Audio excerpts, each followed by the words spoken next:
Good morning friends, this is Yagyadev and I am presenting the current affair for the month of September at Empower IAS. So we were discussing about various news which makes the headline, in which we see that how the civil aviation policy was being discussed by Government of India measures. So government created so many policies such as Udan 1, Udan phase 2 for the distant locality communication, Udan phase 3 again for the various classes of the people at the distinctly located part and business class separately. Despite pandemic situation, we see that there was decline in the civil aviation sector and it is slowly growing up again.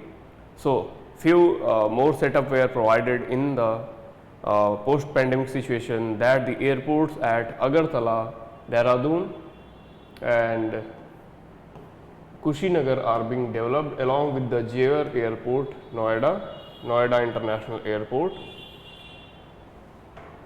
and also creation of 100 days period with 6 helipads to be created.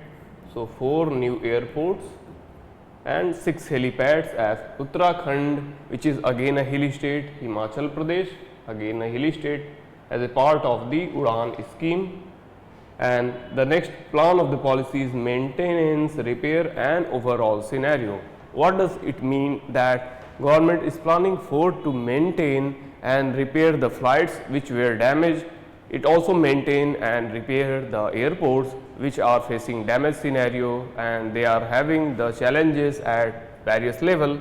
So MRO policy, we will look that how maintenance, repair and overall in aviation is the repair sector inspection of aircraft and aircraft policy, which provides for the ensure safety and airworthiness of all the aircraft at international standards. Further, it also leads to airframe origin equipment manufacturers. It makes the market for OEMs, that is airframe manufacturer, original equipment manufacturers, which are manufacturing various kind of products of airports, aviation and civil aviation sector. MRO services were taxed at 18%, while same services if done overseas attracted tax of 5%. Additionally, no custom duties were levied on import and MRO services to be completed.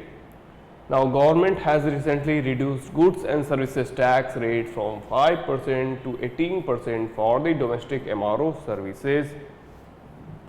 Next part goes for the overview of civil aviation sector in India.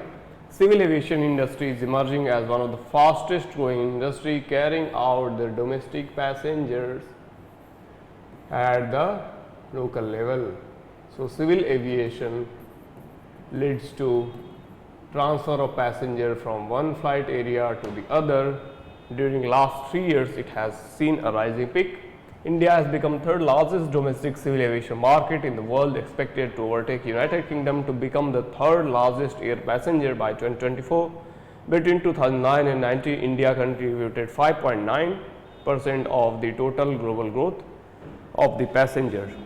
So we see that aviation contribution goes for 1.7 million jobs in the country, which is much needed part of facilitation tourism investment to India. Now, despite labor advantages, airline fleet IndianMRO continues to be unviable, and at least 90% of India's country's foreign distribution are under the civil aviation sector, under maintenance, repair and overall. Now, there is Airport Authority of India, which is a primary body for the tenders and abolishing the royalty to the many money lenders. So tenders are taken by the Airport Authority of India. Further, land allotment for entities are setting to MRO facilities through 30 years period, having military and civil convergence in respect of MRO activities. To push MRO activities, the ministry has identified 8 airports attracting the MRO facility, that is Begumpet Airport, Bhopal, Chennai, Chandigarh, Delhi, Juhu, Kolkata and Tirupati. Remember these 8 airports for your prelims point of view. And the aircraft MRO services market size is expected to grow in 2021 only due to the company's rearrangement in their operations and recovering of the COVID-19 impact, and new policy would likely favor India in the global MRO scenario.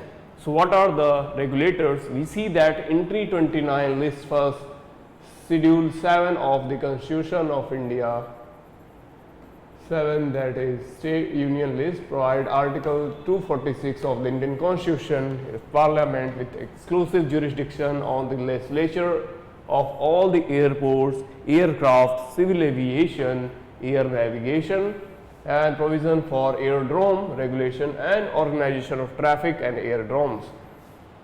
So what are the regulatory bodies for developing and working with the airports and air cargo travel? So there is Airport Authority of India, which regulates construction and management of the airports. Then second body is Directorate General of Civil Aviation, DGCA, that regulates safety and operation of the aircraft, and it provides the security by CISF and plus aircraft maintenance engineers. Then we are also having Bureau of Civil Aviation Security, BCAS, that regulates airport and airline security standards. Then fourth is the Airport Economic Regulatory Authority, that regulates tariff and fares, fees, charges for all the travels, customs, cargo and all the shipping materials. Then there is Development Policy Framework. Through the public-private partnership, major airports are being developed by Government of India. And there is FDI, that is 100% FDI is permitted for the existing airports. That is again a part of Airport Development Authority. Now 49% FDI is permitted in the domestic airlines under automatic route, but it cannot be come from the foreign airline companies. 100% FDI for the greenfield airports. Now next part goes for the development of card tokenization.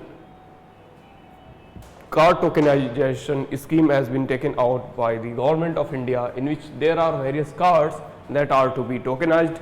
So the cards that are provided by the Reserve Bank of India in order to govern the central government banks and other banks are to be tokenized under this scheme. So with internet including mobile phones, laptop, tablet, wristwatches and all the internet of things governing materials and tools, the card tokenization is being done. Then internet of things devices are bill payment aggregators, card issuers are permitted to offer card tokenization. Then there are token service providers. So card tokenization में क्या होता है friends? Actually there is various payment modules, okay, and that are connected through internet.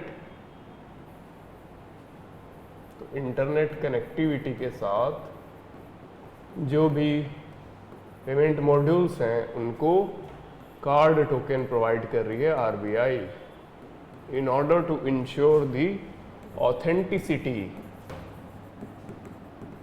and it also provide the additional factor authentication ताकि उसकी सत्यता की, उसकी accountability की और एनी कार्ड प्रोवाइडर्स की रियलिटी की जांच की जा सके, and that is a part of card tokenization by Reserve Bank of India. So RBI under 2019 and August 2020 circular extended the card tokenization provision for the various card on fitness tokenization services. Remember this scheme, COFT, card on fitness tokenization, which provide the tokenization of various internet bodies. Now next news goes for Digi Saksham. So Digi Saksham means digitally Saksham, and it means digitally able. Digitally able, in order to have digital skills programs to enhance the employability of youth who are struggling and imparting in the digital skills. What are the digital skills? Using internet, using MS Word and Office, and working with computer, banking, So these are all digital skills. So job seeker can access the training through the National Career Service Portal. Various youths are unemployed and they are protesting against the government that we need employment. So their employment facility is secured by the National Digital Skill Mission, in which reskilling of the youth who are graduate, postgraduate and who wanted to get skilled is being done, and gives priority to job seeker of semi-urban areas belonging to disadvantaged communities. Remember this fact that basically for the people of semi-urban areas, subaltern people. Next part goes for India Digital Ecosystem Agriculture, IDEA, India Ecosystem for Digital Agriculture. So in agriculture field, we see that use of apps such as soil health app, climate app, these are all being prescribed in order to get the efficiency and productivity of the crop, as well as the farmers' produce that are being under debate at various levels, so that the farmers come out of indebtedness. Farmers बहुत सारे debt trap में फंसे रहते हैं and they are unable to pay their debt.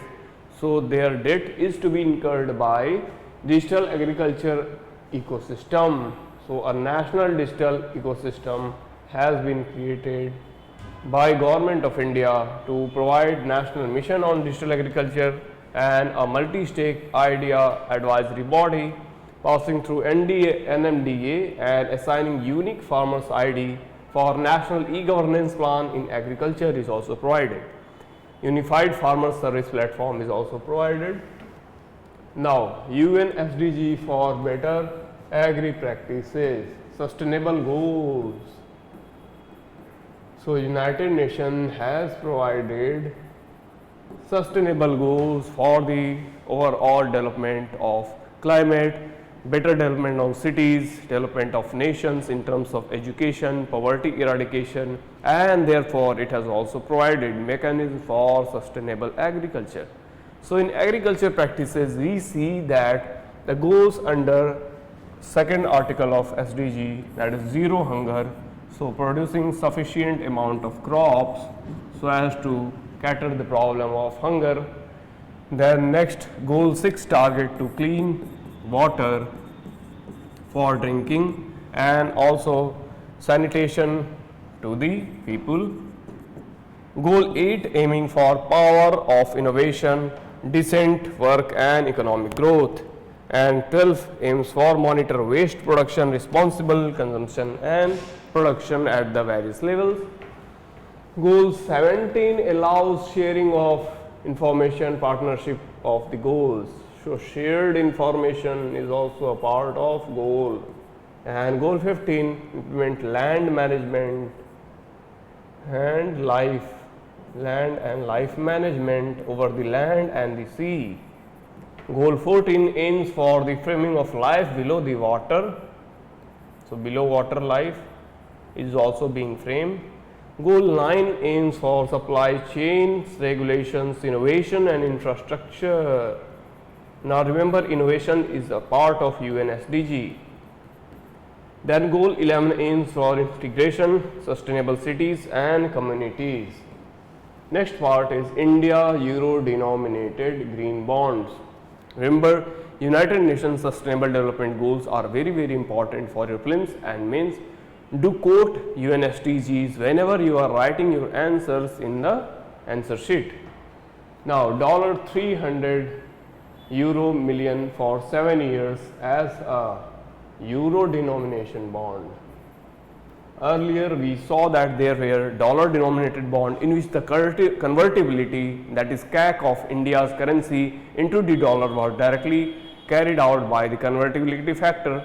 Now this euro denominated bond is also leading to the conversion of bond to the euro currency directly, and it is issued by Power Finance Corporation Limited. Remember this agency, who issues it? It is Power Finance Corporation, a non-banking finance company. And in green bonds, the money raised by issuer and that earmarked toward the financing green projects like renewable energy, clean transportation, solar and wind energy.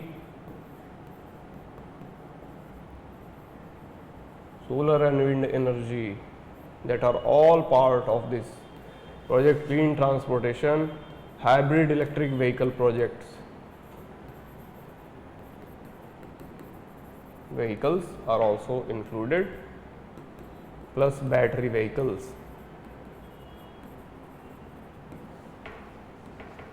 Now, UNCTAD, that is United Nations Conference on Trade and Development report, UNCTAD expected world output to grow 5.3% this year, and earlier it was expected to grow by 3.6%.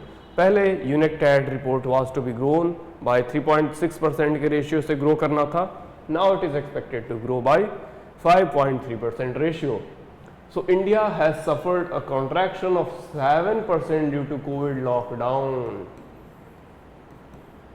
Covid corona crisis के चलते भारत को 7% का contraction देखने को मिला है मित्रों. And हम देखते हैं कि India also has clock of economic growth of 6.7%, which is lower than the country's expected 2021 growth rate, and the recovery of India in terms of its ongoing economic cost for COVID-19 is a negative tender, and that is a food price inflation. जो कि हमने देखा था economic survey class में, that there was a food price inflation leading to wholesale price inflation and rise of overall inflation, so which are being leading to the social unrest has increased in India. Further, wealth inequality is the major issue. Now, for the security sector, we are having overground workers system. So in Jammu and Kashmir, we see that various people are engaged in stone pelting on the military and army person, which is unethical and quite disrespecting to the armed forces and creating unrest in the society. So these are called as the overground workers. Those people who are engaged in stone pelting, creating chaos, riots and disharmony in the society are those people. Jammu and Kashmir police has created anybody who supports the militants as overground workers. जो भी आतंकवादियों को, देशद्रोहियों को सहायता देते हैं उन्हें overground workers कहते हैं. A person providing a safe house, तो कैसे लोग उसमें शामिल हैं? A person who is providing safe house, passage, information and acting as a messenger for the suspected militants automatically is categorised as overground workers. Overground workers are described as militants without weapons. Okay, these are people without any weapons, but they are acting against the government bodies, against the societies, against the social harmony, and which are making serious crimes and culminated into being overground workers. So overground workers have potential to become a future militants. तो ऐसे लोगों को अगर check नहीं किया गया तो ये आगे चल के आतंकवादी शामिल हो सकते हैं. That is why there are groups such as Hizbul Mujahideen, Lashkar Taiba, al Qaeda, they are all active in Jammu Kashmir. So people who create safe houses, collect and launch funds, build false narrative to the youth, instigate people to demonstrate on trivial grounds on order, recruitment of local youth for joining terrorist ranks. These are all part of overground youth. Then facilitating movements and arrangements of logistics, weapons, also creates hindrance in the conduct of search operation by security forces. These are all part of the overground workers. Remember this fact. So steps taken by India to tackle the overground workers. Operation All Out was launched in 2017 by the Indian Armed Forces, especially Indian Army launched Operation Armed Forces, which look into the overground workers and top militants. Then Jammu and Kashmir Public Safety Act 1978 that aims into protection of prevention of disruption of peace and security. Then Operation Sadbhavna Goodwill is a unique human initiative for Indian Army in Jammu and Kashmir to address aspirations. People affected by terrorism with focus to improving the social indices of education, women and youth empowerment and healthcare with simultaneous thrust on capacity building through implementation of community infrastructure development and other process. Then Mission Pahal was launched in 2021 under officials with face interaction with the youth who are going to school, who are going to the college. So directly interaction with the military officials, with the local students who are going to the various institutions is again a part of this scheme. Then education, scholarship and Udan and Nai Manzil schemes. Udan scheme aims for the education of the students who are going to the university level. Nai Manzil is a scheme that is providing the students to look into various kind of skill training program to get employment and remain employable. Watan Ko Jano program is a student exchange program sports at the Central Armed Police Force.